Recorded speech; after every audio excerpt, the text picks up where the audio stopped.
Welcome to ASPN academy. இது பொது தமிழுக்கான revision video. நம்மளோட சேனல்ல யூனிட் ஒரு பக்கம் எக்ஸ்பிளனேஷன் நான் கொடுத்துட்ருக்கேன். கிட்டத்தட்ட முடிய போகுது. 7th யூனிட்ல கொஞ்சம் ஒவ்வொரு லெசனாக பார்க்கறதுனால கொஞ்சம் டைம் எடுத்துகிட்டு இருக்கு. ஆனால் கூடிய சீக்கிரத்திலே முடிச்சிருவோம். அதே நேரத்தில் உங்களுக்கு சைட் பை சைடு வந்து ஒவ்வொரு தலைப்புக்கும் யூனிட் 1ன்னு எடுத்துக்கிட்டால் ஒவ்வொரு தலைப்புக்கும் தனித்தனியாக பிரித்து எடுத்து உங்களுக்கு ரிவிஷன் வீடியோஸ் கொடுத்துட்ருக்கோம். நம்மளோட சேனலில் நீங்கள் பொது தமிழ் ரிவிஷன் அப்படின்னு ஒரு பிளேலிஸ்ட் இருக்கும். அதில் போய் பார்த்தீங்கன்னா இந்த ஆல்ரெடி வந்து ஒரு யூனிட் 1 ஃபுல்லாக முடிச்சிட்டோம். யூனிட் 2லேயும் ஒரு 2-3 டாபிக் முடிச்சாச்சு. இப்போ வந்து நம்ம யூனிட் 2ல இருக்கிற ஒரு பொருள் தரும் பல சொற்கள் அப்படிங்கிற தலைப்பு தான் பார்க்க போகிறோம். ஒவ்வொரு தலைப்புக்குமே 20 கொஸ்டின் கொடுத்துட்ருக்கோம். டைமிங் இருக்கும். நீங்கள் வந்து பாஸ் பண்ணிவிட்டு ஆன்சர் உங்களை நீங்கள் வந்து செல்ஃபாக டெஸ்ட் பண்ணிக்கிறதுக்கு இது யூஸ்ஃபுல்லாக இருக்கும். நீங்கள் வந்து முடிஞ்சா நீங்க வந்து அந்த 10 செகண்டுக்குள்ள நீங்க எவ்வளோ ஃபாஸ்ட்டா ஆன்சர் பண்றீங்களோ, ஏன்னா எக்ஸாம்ல நம்மளுக்கு அவ்வளோதான் டைம் இருக்கும். ஒரு கொஸ்டினுக்கு வந்து இப்போ நம்மளுக்கு மொத்தம் 3 மணி நேரம் அப்படின்னும்போது, மொத்தம் எத்தனை செகண்டு? 180 செகண்ட். 80 நிமிஷம். 180 நிமிஷத்துல நம்ம 200 கொஸ்டின் அட்டெண்ட் பண்ணணும். அப்போ ஒரு கொஸ்டினுக்கு நம்மளுக்கு 1 நிமிஷம் கூட டைம் கிடையாது. அதுலயும் நம்ம முன்னாடி கோடிங் ஷேட் பண்ணணும், பின்னாடி கரெக்ஷன் செக் பண்ணணும். இந்த மாதிரி மத்ததுக்கெல்லாம் நம்ம பேஜஸ் செக் பண்ணணும். இதுக்கெல்லாம் டைம் போயிட்டா கூட, நம்மளுக்கு ஒரு கொஸ்டினுக்கு 30 செகண்ட்ஸ் தான் டைம். 30 to 40 seconds. அதுல ஒரு 10 செகண்ட் வந்து ஷேட் பண்றதுக்கே நம்மளுக்கு போயிரும். கரெக்ட்டா அந்த ரவுண்டுக்குள்ள ஷேட் பண்ணணும். அப்ப 30 செகண்ட்ஸ்க்குள்ள நீங்க கொஸ்டின ரீட் பண்ணி ஆன்ஸரையும் கெஸ் பண்ணணும். அப்ப ஆன்ஸர கெஸ் பண்ண 10 செகண்ட் எடுத்துக்கிறது தான் பெஸ்ட். அதனால தான் இங்க வந்து எப்படி குடுத்துருக்கோம்னா, கொஸ்டின ரீட் பண்றதுக்கு ஒரு 10 செகண்டு. நான் வந்து நீங்க ஆன்ஸர் கெஸ் பண்ண ஒரு 10 செகண்ட் டைம் குடுப்போம். அதுக்கப்புறம் ஆன்ஸர வந்து நானு வந்து உங்களுக்கு எக்ஸ்ப்ளைன் பண்ணியிருப்பேன் இதுலயேவும். நீங்க எப்பயுமே இந்த டெஸ்ட்ட அட்டெண்ட் பண்ணும்போது, ஃப்ரீயா இருக்கீங்க அப்படின்னா, பெஸ்ட் வந்து நீங்க ஒவ்வொன்னுக்கும் ஆன்ஸர் நீங்க வந்து நீங்களே எழுதுங்க. அதுக்கப்புறம் நான் ஆன்ஸர் சொன்னதுக்கப்புறம் ரைட்னா ரைட் போடுங்க. தப்புனா தப்பு போடுங்க. கடைசியில 20க்கு எவ்வளோ மார்க் வாங்குறீங்கன்னு ஃபர்ஸ்ட் செல்ஃப் அனலைஸ் பண்ணுங்க. இதுக்கு முன்னாடி இந்த தலைப்ப நீங்க படிச்சுட்டு வந்திருக்கணும். நம்மளோட சேனல்ல குடுத்துருக்க வீடியோவ ஒரு வாட்டி பார்த்துட்டு, ஃப்ரீ பிடிஎஃப் குடுத்துருக்கோம். அதையும் 2யும் தரோவா படிச்சுட்டீங்கன்னா, இத வந்து டெஸ்ட் அட்டெண்ட் பண்ணி பாருங்க.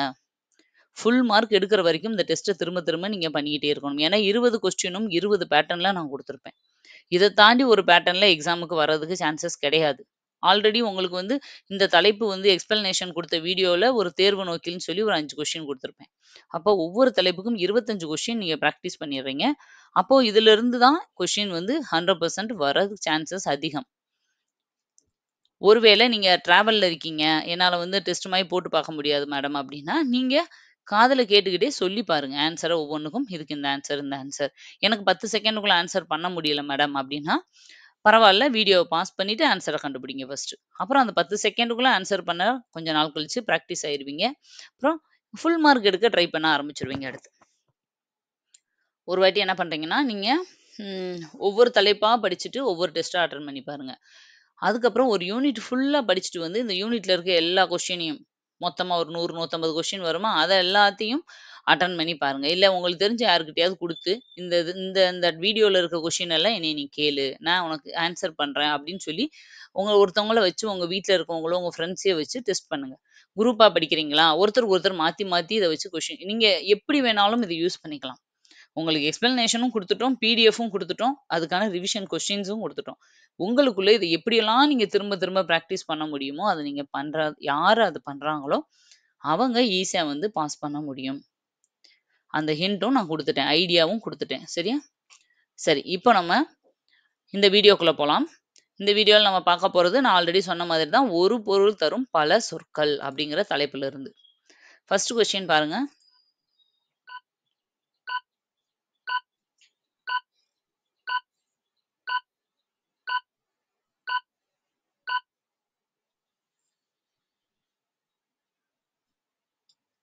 ஆன்சர் கெஸ் பண்ணியிருப்பீங்கன்னு நெனைக்கிறேன். ஒரு பொருளையே தரும் பல சொற்கள் தொடர்வது டேஸ் எனப்படும்.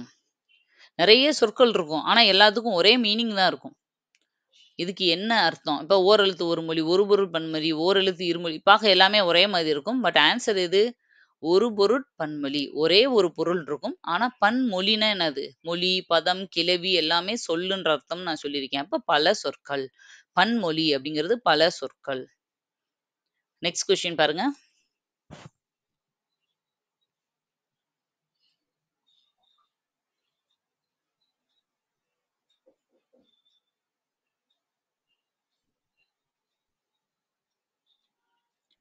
இதுக்கான ஆன்சர் நடுப்பகுதி என்னும் ஒரே பொருளை உணர்த்தும் இரு சொற்களை தேர்ந்தெடு. அதாவது 2 வார்த்தை கீழ இருக்கும். அந்த 2 வார்த்தைக்குமே நடுப்பகுதின்னு தான் அர்த்தம். அது என்ன ஆன்சர்ன்னு கேட்குறாங்க. பாருங்க ஆன்சர் வந்து நடுமையம். இதுல நம்ம நெறைய இடத்துல நடுமையம்னு யூஸ் பண்ணுவோம். நடு மையத்துல வந்து நில்லு, நடு சென்டர்ல வந்து நில்லுன்னுலாம் சொல்லுவோம் நம்ம. தமிழும் இங்கிலீஷும் கலந்து. பாருங்க நடுனாலும் நடுப்பகுதின்னு தான் அர்த்தம். மையம்னாலும் நடுப்பகுதின்னு தான் அர்த்தம். ஆக்சுவலா 2 வேர்டு 2க்குமே ஒரே மீனிங் தான். 2யும் சேர்த்து நம்ம சொல்றோம். அடுத்த கொஸ்டின் பார்க்கலாம்.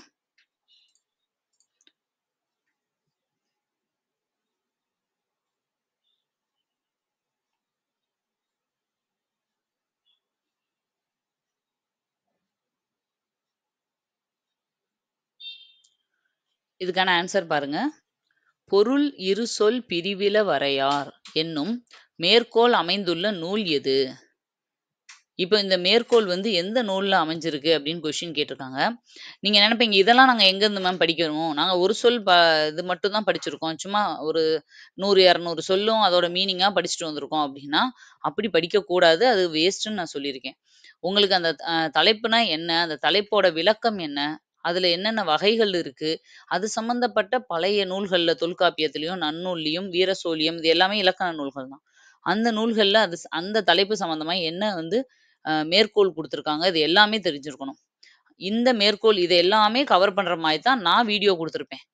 நீங்க வந்து நம்மளோட சேனல்ல பொதுத்தமிழ் இலக்கணம் அப்படிங்கிறதுல போயி, ஒவ்வொரு யூனிட்டுக்கும் தலைப்பு வாரியா நான் குடுத்துருக்கேன். டீட்டெயிலா எந்த ஒரு தலைப்புமே மிஸ் ஆயிருக்காது. நீங்க புதுசா இந்த வீடியோவ நீங்க பார்க்குறீங்கன்னா, ஒரு வாட்டி ஒரு வீடியோவ நீங்க கிளிக் பண்ணி ஃபுல்லா பாருங்க. அதோட பிடிஎஃப்பையும் பாருங்க. எல்லாமே அதுல கவர் ஆயிருக்கும். ஸ்கூல் புக் கான்செப்ட் வெளிய இருந்து என்னலாம் நீங்க படிக்கணும் கூடுதலா அப்படிங்கிறது எல்லாமே அதுல இருக்கும். அப்படி நீங்க படிக்கும்போது எந்த மாதிரி கொஸ்டின் கேட்டாலும் மிஸ்ஸே ஆகாது. இப்ப இந்த இது எல்லாமே நான் என்னோட பிடிஎஃப்ல குடுத்துருக்கேன். இதோட ஆன்சர் தொல்காப்பியம். தொல்காப்பியத்துல தான் ஒரு பொருள் இரு சொல் பிரிவில வரையார் அப்படின்னு அவர் சொல்லியிருக்காரு. ஒவ்வொரு பொருளுக்கும் 2, 2 அர்த்தம் இருக்கும்னு அவர் சொல்லியிருப்பார். நெக்ஸ்ட் கொஸ்டின் பாருங்க.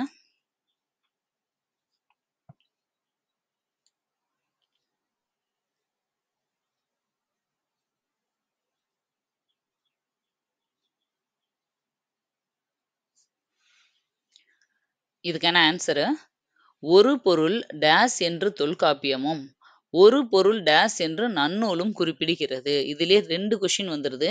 நான் கம்பைன் பண்ணி குடுத்துருக்கேன். ஒரு பொருளுக்கு எத்தன அர்த்தம் இருக்குன்னு தொல்காப்பியம் சொல்லுச்சு. அதே மாரி ஒரு பொருளுக்கு எத்தன மீனிங் இருக்குன்னு நன்னூல் சொல்லுச்சு. 2யுமே கேட்குறாங்க. இதோட ஆன்சர் வந்து பாருங்க. இருசொல், பலசொல்.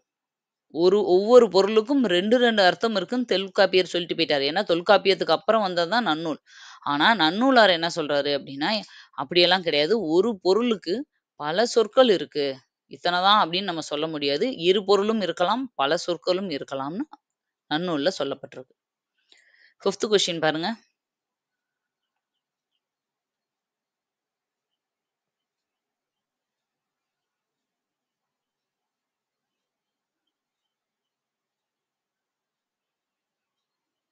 இதுக்கான ஆன்சர் ஒரு பொருள் தரும் பல சொற்கள். அதாவது போர் அப்படிங்கிற வார்த்தைக்கு 2 அர்த்தம் இங்க கீழ குடுத்துருக்கேன். இந்த போருக்கே நெறைய அர்த்தம் இருக்கு. நான் வந்து உங்களுக்கு கூடுதல் குறிப்புல நெறைய அந்த பிடிஎஃப்ல குடுத்துருப்பேன். ஆனா, இங்க ஆப்ஷன்ல 2 மீனிங் இருக்கிற மாரி குடுத்துருக்கும். எந்த 2 மீனிங் வந்து போர் அப்படிங்கிறத குறிக்குது அப்படின்னா, பாருங்க செரு, சமர். இது நம்ம 6த்லருந்து 10த் வரைக்கும் இருக்கிற பாட புக்லயே அது வரும். செருனாலும் போர், சமர்னாலும் போர் தான். Next question.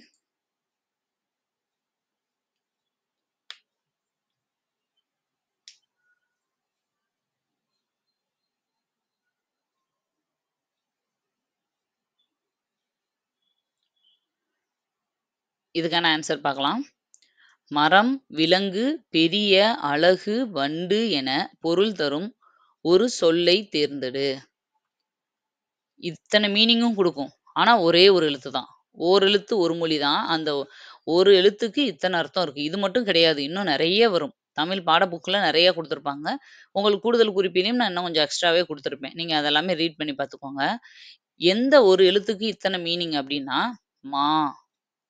மா அப்படிங்கிறதுக்கு மாநகரம், மாநிலம், பெரிய அப்படிங்கிறத சொல்றோம் இல்லையா? இந்த மாதிரி மாண்டா, மரம், விலங்கு, பெரிய, அழகு, வண்டு எல்லா மீனிங்கும் வரும். நெக்ஸ்ட் கொஸ்டின் பாருங்க.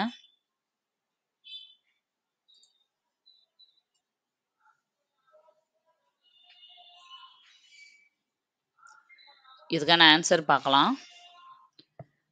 வண்டு என்பதன் தவறான பொருளை தேர்ந்தெடுக்க.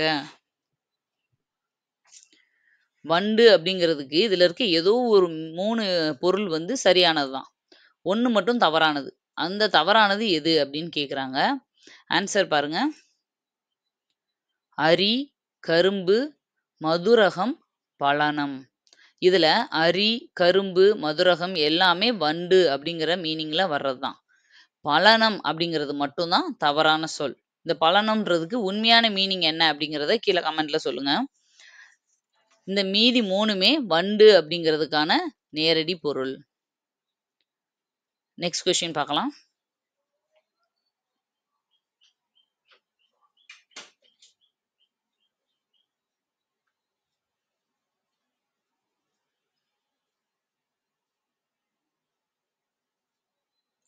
இதுக்கான ஆன்சர் ஒரு பொருள் தரும் பல சொற்கள். அதாவது வடு, மூசு, குறும்பை, கச்சல் ஆகிய சொற்கள் எதனை குறிக்கும்? இதெல்லாமே வேற வேற பொருளோட வடிவங்களா இருந்தா கூட இது எல்லாமே ஒரு வகையில வந்து ஒரே இது கீழே வருது. அது எந்த வகை அப்படின்னு கேக்குறாங்க. பிஞ்சு வகை. இப்போ மாங்காவோட பிஞ்ச தான் மாவடுன்னு கூட நம்ம சொல்லுவோம். பிஞ்ச வந்து புடுங்கி அதை காய வச்சு மாவடு போடுவாங்க. அதே மாதிரி மூசு, பலா மூசுன்னு சொல்லுவாங்க. பலாப்பழத்தோட அந்த பிஞ்சு இருக்கு இல்லையா? இலை அது.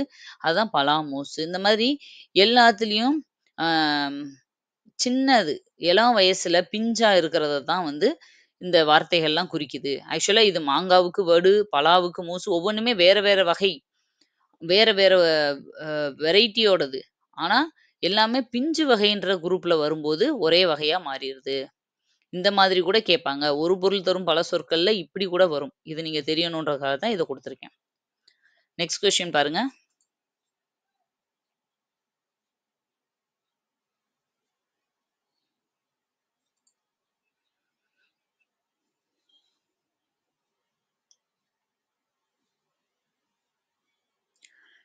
இதுக்கான ஆன்சர் பொறுத்துக ஃபார்மேட்ல குடுத்துருக்காங்க. பாருங்க பறவை. பறவை அப்படிங்கிறதுக்கு என்ன அர்த்தம்? புல். புல்லுன்னா பறவை அப்படின்னு நம்ம படிச்சிருக்கோம். புல்லினமே அப்படின்னு. பூமி. பூமிக்கு பூமிக்கு நெறைய வார்த்தைகள் படிச்சிருப்போம். ஆனா குவலயம் அப்படிங்கிறதும் பூமி தான். இது நீங்க தெரிஞ்சுக்கணும். அடுத்து நெருப்பு. நெருப்புனா கனல். இப்ப எனக்கு 3 இது தெரியுது. 1 தெரியலன்னா நீங்க ஈஸியா மிச்சம் இருக்கிறது தான் அதுன்னு போட்டுருவீங்க. மேகம் அப்படின்னா கொண்டல். மேகம்ன்றது கொண்டல். அப்ப என்ன வரும்? கீழ இருந்து இப்படி போட்டிருக்கேன். அப்ப 4, 3, 2, 1. இதுதான் வந்து இதோட சரியான விடை. நீங்க வந்து இதோட அர்த்தங்கள் நீங்க நான் வந்து கூடுதல் குறிப்புல நெறைய குடுத்துருப்பேன்.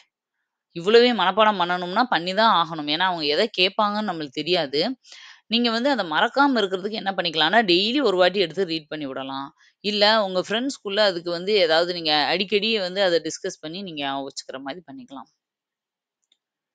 ஓகே, நெக்ஸ்ட் கொஸ்டின் பார்க்கலாம்.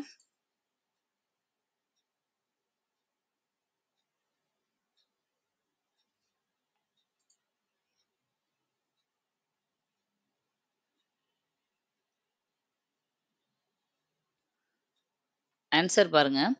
பின்வருவனவற்றுள் சிங்கம் என்னும் சொல்லின் பொருளோடு பொருந்தாதது எது? சிங்கம் அப்படிங்கிற சொல்லுக்கு இதுல 3 சொல் வந்து மீனிங் கரெக்ட்டா இருக்கு. 1 மட்டும் தவறா இருக்கு. அது எது அப்படின்னு கேட்குறாங்க. பாருங்க, இதோட ஆன்சர் வந்து முளரி. ஆக்சுவலா சிங்கம் அப்படிங்கிறதுக்கு இங்க பொருந்தாததுன்னு கேட்டிருக்காங்க. அத நல்லா கவனிச்சுக்கணும் எப்பயுமே. அப்ப பொருந்தாதது எது? மீனிங் இல்லாதது. இப்ப சிங்கம்னா கேசரினா சிங்கம் தான். பஞ்சாப் கேசரின்னு கூட சொல்லுவோம். கோளரினாலும் சிங்கம் தான். சிஎம்னாலும் சிங்கம் தான். இப்ப இந்த 3 இது இருக்கு தெரிஞ்சுக்கோங்க. அப்ப முளரி அப்படிங்கிறது வந்து வராது. அதனால இது வந்து மீனிங் கிடையாது. Next question.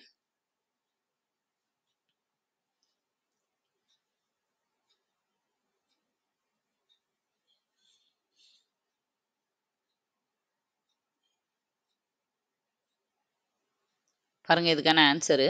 பின்வரும் கூற்றுகளை ஆராய்க. இந்த மாதிரி கூற்று மாதிரி, கூற்று காரணம், இல்ல டைரக்ட்டா 2 கூற்று குடுத்து, முதல் கூற்று சரி, 2வது கூற்று தவறு, இல்ல 2ம் சரி, 2ம் தவறு இந்த மாதிரியும் கேட்பாங்க. இதுவே ஒரு சொல் பல இது வந்து வெறும் ஒரு சொல்ல குடுப்பாங்க. அதுக்கு மீனிங் என்னன்னு கேட்பாங்க. அப்படிதான் நீங்க நெனைப்பீங்க.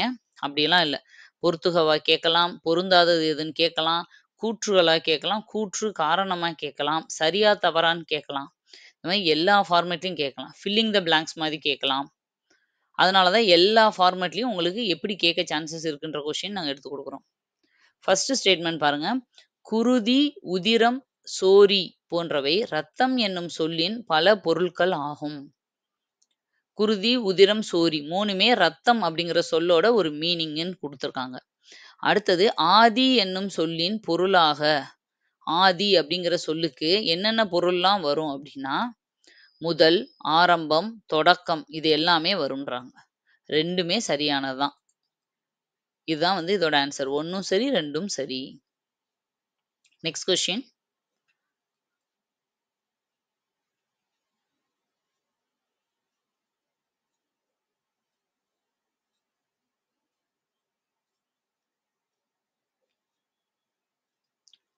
இதுக்கான ஆன்சர் பார்க்கலாம்.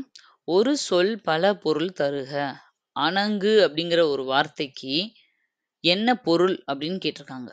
அணங்குன்ற வார்த்தைக்கு என்ன பொருள் அப்படின்னா, இரக்கம். அணங்கு, இரக்கம். இது வந்து அ பாட புத்தகத்துல இருக்கிற ஒரு சொல்லும் பொருளும்ல இருக்கும். அறிஞ்சொல் பொருள்ல. நெக்ஸ்ட் கொஸ்டின் பாருங்க.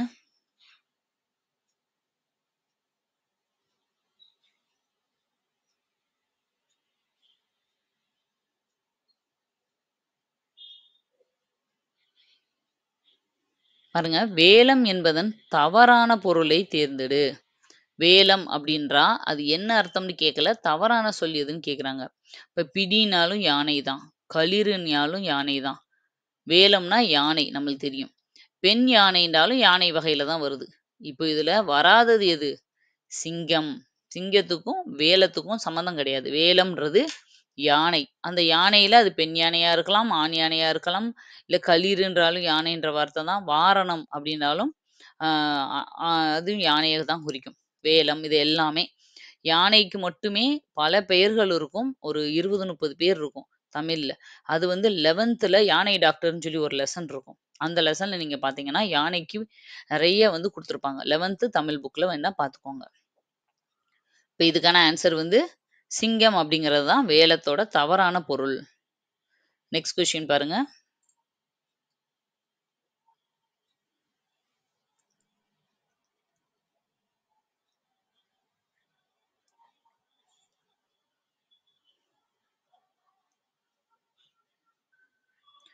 இதுக்கான ஆன்சர் பார்க்கலாம். பிள்ளை, குட்டி, மடலி, வடலி, கன்று ஆகிய சொற்கள் எதனை குறிக்கும்?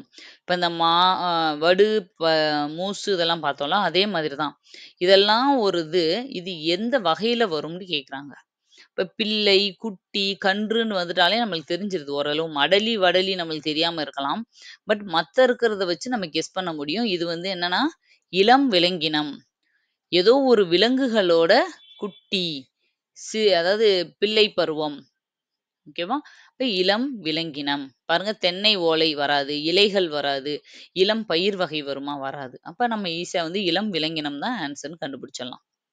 நெக்ஸ்ட் கொஸ்டின் பாருங்க.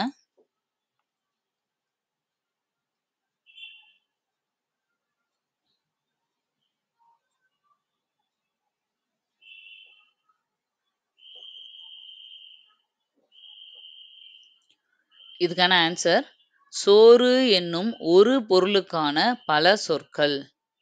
இப்ப சோறு அப்படிங்கிறதுக்கு எது வந்து சரியான மீனிங் வரும்? அடிசில், அமலை, அயனி, உண்டி, உணா, ஊன், கூழ், சொன்றி, துற்றி, பதம், பாத்து, பாலிதம். இதுல எது ஆன்சர் கரெக்ட் அப்படின்னா, இவை அனைத்தும்ன்றது தான் ஆன்சர். ஒரு சோறு அப்படிங்கிறது தான் சுத்தமான தமிழ் சொல்பா. நீங்க நம்மலாம் இப்ப டீசென்ட்டா ரொம்ப ஸ்டைலா சாதம் போடு, ரைஸ் போடுன்னு சொல்றோம். சோறுன்னு சொன்னா அது ஏதோ பட்டிக்காடுன்னு நெனைக்கிறோம். ஆக்சுவலா சோறு தான் உண்மையான தமிழ் சொல். சோறு பரிமாறுறது, சோறு போடுன்றது. அதனால சோறுன்னு சொல்றதுக்கு இனிமேல் கூச்சப்படாதீங்க. அதே மாதிரி சோறு அப்படிங்கிற வார்த்தைக்கு இத்தனை வார்த்தை இருக்கு. இன்னும் கூட எக்ஸ்ட்ரா இருக்கு. நான் குடுத்த கூடுதல் குறிப்பிலே இருக்கும். நீங்க பாருங்க. இவ்வளவு வார்த்தையும் சோறு அப்படிங்கிறது தான் குறிக்கும். இதுல அடிசில்ன்ற வார்த்தை இருக்கு பார்த்தீங்களா? இந்த வார்த்தைய வந்து போன வாட்டி எக்ஸாம்ல கேட்டிருந்தாங்க. அடிசில்னா என்ன அப்படின்னு கேட்டிருந்தாங்க. சோறு. போன வாட்டி ஏன்னா இது தமிழ் பாட புக்ல இருக்கிற ஒரு அறிஞ்ச பொருள். நெக்ஸ்ட் கொஸ்டின் பாருங்க.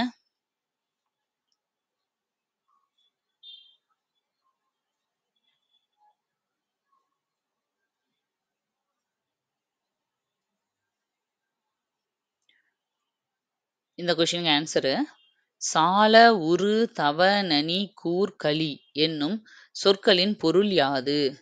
இந்த எல்லா சொல்லுக்கும் ஒரே ஒரு அர்த்தம். அது எதுனா மிகுதி. இப்ப நீங்க ஆல்ரெடி இந்த இதெல்லாமே பார்த்திருப்பீங்க. சால, உரு, தவ, நனி, கூர், களின்றது என்னது? உரிச்சொற்கள். உரிச்சொற்கள். உரிச்சொற்கள்னா என்ன? இங்க எழுதுறேன். உரிச்சொற்கள். உரிச்சொற்கள்னா என்ன? ஒரு சொல்ல வந்து மிகைப்படுத்தி சொல்றதுக்காக, அந்த சொல்லோட சேர்த்து சொல்றது தான் உரிச்சொற்கள். இப்ப சாலச் சிறந்தது. சிறந்ததுனாலே பெஸ்ட்ன்னு அர்த்தம். சாலச் சிறந்ததுன்னா மிகவும் நன்று. வெரி பெஸ்ட் அப்படின்ற மாரி. இப்போ உருன்னு இருக்குன்னு வச்சுக்கோங்க. உற்றுழி உதவியும் உரு ஔவையார் பாடல் இருக்குல்ல ஒண்ணு. "உற்றுழி உதவியும் உறு பொருள் கொடுத்தும் என்னமோ பிச்சை நிலை கற்கை நன்றேன்னு" என்னமோ வரும். ஓகேவா? உறு பொருள். அதாவது என்ன சொல்லுவாங்க அப்படின்னா, மிகுதியான பொருள். உறு பொருள். மிகுதியான பொருள குடுத்து கூட, நம்ம வந்து கல்விய கத்துக்கணும் அப்படின்னு சொல்லியிருப்பாங்க. இந்த மாதிரி தவ, நனி, நனிச்ச ந நனிச்சிறந்தது. இந்த மாரி நெறைய வரும். கூர், களி இந்த எல்லாத்துக்குமே என்ன அர்த்தம் அப்டின்னா, இந்த வார்த்தை வந்திருக்குன்னா, மிகுதி அப்டின்ற மீனிங்ல வரும். நெக்ஸ்ட் கொஸ்டின் பாருங்க.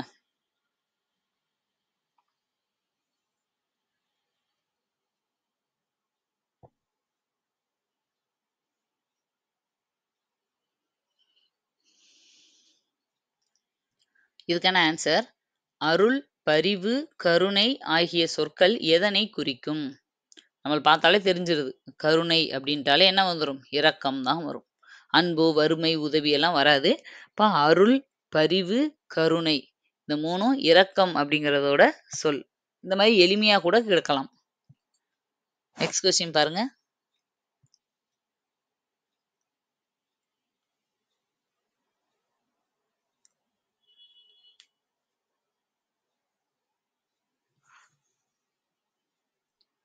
இதுக்கான ஆன்சரு, அதாவது இதுக்கு முன்னாடி நம்ம பார்த்தோம். விலங்குகளோட இளம் வகை, அம் அது மாதிரி பிஞ்சு வகை இப்படிலாம் பார்த்தோம் இல்லையா? அதில எப்படி குடுத்துருந்தாங்கன்னா, அந்த பிஞ்சு வகைகள் எல்லாம் குடுத்துட்டு, இது எந்த வகையில வரும்னு கேட்டிருந்தாங்க. இங்க வகைய குடுத்துட்டு, அந்த வகைக்கு கீழ வர்ற சொற்கள் எது எதுன்னு கேட்குறாங்க. அப்படியே அத ரிவர்ஸ்ல கேட்குறாங்க. அவ்வளோதான் டிஃபரன்ஸு. ஒரு பொருள் தரும் பல சொற்கள். அடிவகை. அடிவகைகள்ல எது எது வரும் அப்படின்னா, தாள், தண்டு, கோல் இதெல்லாம் அடி. அதாவது ஒரு செடியோட அடி. தண்டு, ஒரு சிலதுல தாள்ன்னு சொல்லுவாங்க. ஒரு சிலதுல கோல்ன்னு சொல்லுவாங்க. ஓகேவா? அடிவகை. இப்ப இலை, தோகை, ஓலையெல்லாம் இலை வகை. அதனால துளிர், முறி, குருத்து எல்லாம் பிஞ்சு வகை. அப்ப தாள், தண்டு, கோல்ன்றது தான் அடிவகை. நெக்ஸ்ட் கொஸ்டின் பாருங்க.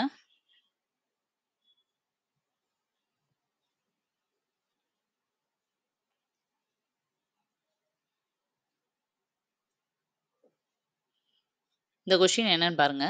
நாவாய், வங்கம், தோணி, களம் ஆகிய சொற்கள் எதனை குறிக்கும்? இப்ப இது எல்லாமே நம்ம ஸ்கூல் புக்ல படிச்சிருப்போம். நீங்க வந்து 9த்லயோ, 10த்லயோ இருக்கும். அ கடல் சம்மந்தப்பட்ட ஒரு லெசன் வரும். அந்த லெசன்ல நீங்க போய் பார்த்தீங்கன்னா, நெறைய பேர் குடுத்துருப்பாங்க. இது எல்லாமே பல வகையான கடற்கலன்கள். கடற்கடல்கள்னா நீங்க டைரக்ட்டா கப்பல்கள் அப்படின்னு குடுத்துருப்பாங்கன்னு நெனைக்காதீங்க. இந்த மாதிரியும் குடுப்பாங்க. கடற்கலன்கள். கடல்ல பயன்படுத்துற அ வாகனங்கள், வண்டிகள் அப்படின்ற மாதிரி. பல வகையான மீன்கள் கிடையாது, மான்கள் கிடையாது, வாகனங்கள் கிடையாது. கடற்கலன்கள். கடல்ல பயன்படுத்துற அ வண்டிகள். ஓகேவா? நெக்ஸ்ட் கொஸ்டின், லாஸ்ட் கொஸ்டின் பாருங்க.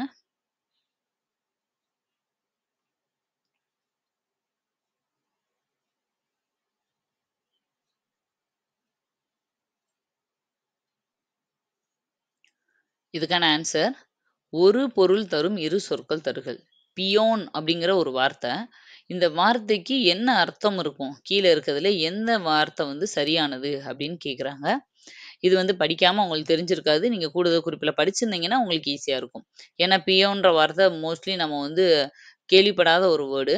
இதோட ஆன்சர் பாருங்க. பகலவன் சூரியன். பகலவன்டாலும் சூரியன் தான். சூரியன்டாலும் சூரியன் தான். சன்னு தான். ஓகேவா? அதுக்கோட அர்த்தம் தான் பியோன். அப்ப சூரியன், பியோன், பகலவன். இந்த 3ம் சூரியன்ற வார்த்தைய தான். கதிரவன், ஞாயிறு இன்னும் நெறைய இருக்கு. இது எல்லாமே அம் சூரியன தான் குறிக்கும். ஒரு சிலது வந்து நீங்க படிச்சதுலேருந்து வரும். ஒரு சிலது வந்து எப்படி இருக்கும்னா, நீங்க ஆல்ரெடி சின்ன வயசுலேருந்து கேள்விப்பட்டிருப்பீங்க. அந்த மாதிரி விஷயங்கள் அ நீங்களே கெஸ் பண்ணி போடுற மாதிரி வரும் சிலது. சிலது வந்து எலிமினேஷன்ல நீங்க எலிமினேட் பண்ணிட்டு மத்தத வச்சு நீங்க ஸ்பாட்ல போடுற மாரி இருக்கும். எல்லாமே அப்படிதான். மேத்ஸ் மாதிரி தான் இலக்கணம்னு நான் ஆல்ரெடி உங்களுக்கு பல வாட்டி சொல்லிட்டேன். நீங்க இந்த மாரி ரிவிஷன் வீடியோஸ் வந்துட்டே இருக்கும். நீங்க வந்து ஃப்ரீயா இருக்கும்போதெல்லாம் மேக்ஸிமம் 20 மினிட்ஸ் டூ மினிமம் 20 மினிட்ஸ்லேருந்து 30 மினிட்ஸ்க்குள்ள இந்த ரிவிஷன் முடிஞ்சிரும். எப்பயெல்லாம் ஃப்ரீயா இருக்கீங்களோ, நீங்க கிச்சன்ல வேலை பார்த்துட்டு இருக்கீங்களோ, இல்ல வேற டிராவல்ல இருக்கீங்களோ, இல்ல ஆஃபீஸ்ல ஜாப்ல இருக்கீங்களோ, நீங்க அழகா ப்ளூடூத்த போட்டு நீங்க கேட்டுக்கலாம். நீங்க கேட்கிற ஒரு நாளைக்கு நீங்க ஒரு 20 கொஸ்டின் கேட்டீங்கன்னா, பாருங்க 1 மாசத்துக்கு 600 கொஸ்டின். எவ்ளோ கொஸ்டின்? இந்த 600 கொஸ்டின்லேருந்து 60 கொஸ்டின் வராதா எக்ஸாம்க்கு? அந்த மாரி நெனச்சு படிங்க. டைம் வேஸ்ட் பண்ணாதீங்க. கால் ஃபார் வரப்போகுது. இன்னும் மேக்ஸிமம் ஒரு 1 மந்த் தான். அதுக்கு அப்புறம் ஃபுல்லா டெஸ்ட் பேட்ச் ஸ்டார்ட் பண்ணிருவோம். அதுக்குள்ள ஈவன் ஜிகேல இன்னும் நெறைய இருக்கேன்னு நீங்க நெனைக்கிறீங்க. ஜிகே எல்லாமே உங்களுக்கு தமிழு, ஜிகே, மேத்ஸ் எல்லாமே கம்ப்ளீட் பண்ணி குடுத்துருவோம். நீங்க பயப்படாம ஃபாலோ மட்டும் பண்ணுங்க. ஏன் அப்டின்னா, ஜிகேல பாலிட்டி, ஹிஸ்ட்ரி, ஐஎன்எம்ல தான் கொஞ்சம் லெசன் ஜாஸ்தி இருக்குமே தவிர, அதுக்கப்புறம் எக்கனாமிக்ஸ், ஜியோகிராஃபி, சயன்ஸ் 3லயும் நீங்க வந்து ரொம்ப லிமிட்டடா தான் முக்கியமானத மட்டும் தான் நம்ம படிக்க போறோம். அதனால அழகா முடிச்சிடலாம். பயப்படாம கன்டினியூஸா படிச்சுட்டே மட்டும் இருங்க. டைம் வேஸ்ட் பண்ணாதீங்க. எப்படி படிக்கிறது? டைம் எப்படி அலாட் பண்றதுன்னு தெரியலன்னா, உங்களுக்கு ஷெட்யூல் வீடியோ ஒண்ணு நான் குடுத்துருக்கேன். பிளேலிஸ்ட்ல போய் அதையும் எடுத்து செக் பண்ணி பாருங்க. நீங்க எந்த கேட்டகரில வாரீங்க? ஃபுல் டைம் படிக்கிறீங்களா? பார்ட் டைமா? ஹவுஸ் ஒய்ஃபான்னு பார்த்துட்டு, உங்களுக்கு நான் குடுத்துருக்க அந்த ஷெட்யூல் படி நீங்க பிளான் பண்ணி படிக்க ஆரம்பிச்சுருங்க. ஓகே. திரும்ப அடுத்த வீடியோல உங்கள மீட் பண்றேன். Thank you. பாய்.